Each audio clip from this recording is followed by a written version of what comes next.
Assalamualaikum warahmatullahi wabarakatuh. My name is Putra Pangestu. I am a student of Ajhi Maritime University, study program of the Faculty of Teacher Education, English Education. This video is for presentation on cross-cultural understanding, intercultural communication.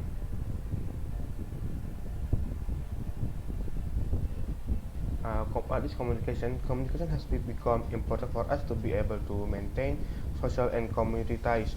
Since the era of our ancestors, people have communicated in different ways, which starts from a picture in a cave using surrounding stars, using smoke, codes in the forest, stone layout codes to communication using signals such as radio, cell phone, internet.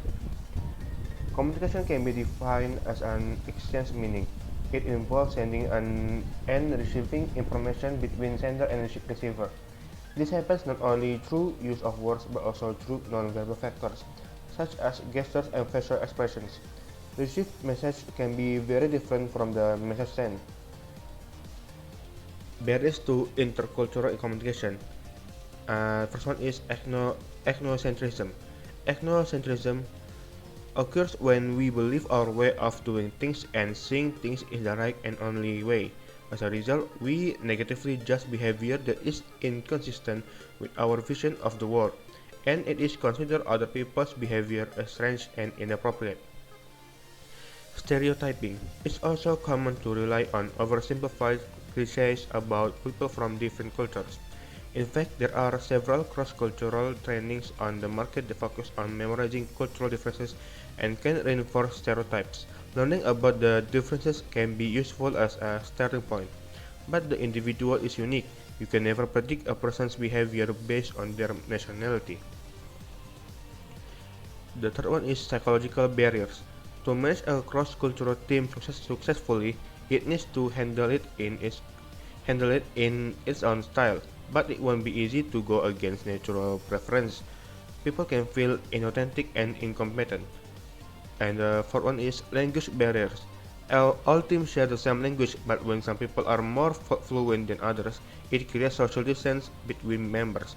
In global teams, people who are less fluent in English tend to withdraw from communication, which means the team may not get all the input it needs. Understanding what is being said can be a challenge if people speak too fast or use too much slang. It may also have an influence on how people's competence and performance are perceived.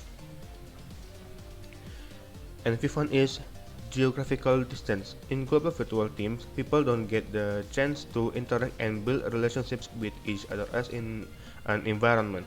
And the less you know about people, the less you share information with them. Collaboration within a virtual teams is therefore more challenging. Groups outside of the head office can also feel excluded. On the other hand, head office group members might think that other colleagues are not contributing. Differences in time zones also can be challenging. Often, if you're not in the headquarters, you are expected to cope with meeting timings that are less convenient. And the sixth one is conflicting values. Culture is like an iceberg. What you see are the behaviors, and those are influenced by the invisible values under the waterline. Cultural clashes happen when other people's behavior compromises our own values. Often, when you don't understand or don't agree with a behavior, it means that there are conflicting values under the waterline. There is no right or wrong way of doing this. It's just a matter of cultural knowledge. Cultural learning. At first, people believe that all people were the same, then comes that there are differences. For the scientists, the ways they exercise vary from ways that are pre-branched, and sometimes it can go well, sometimes it doesn't go well.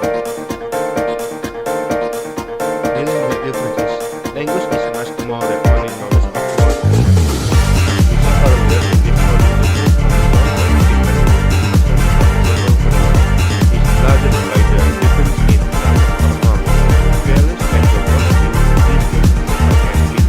these differences can be very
watching, and my name is Putra Pangestu, signing off.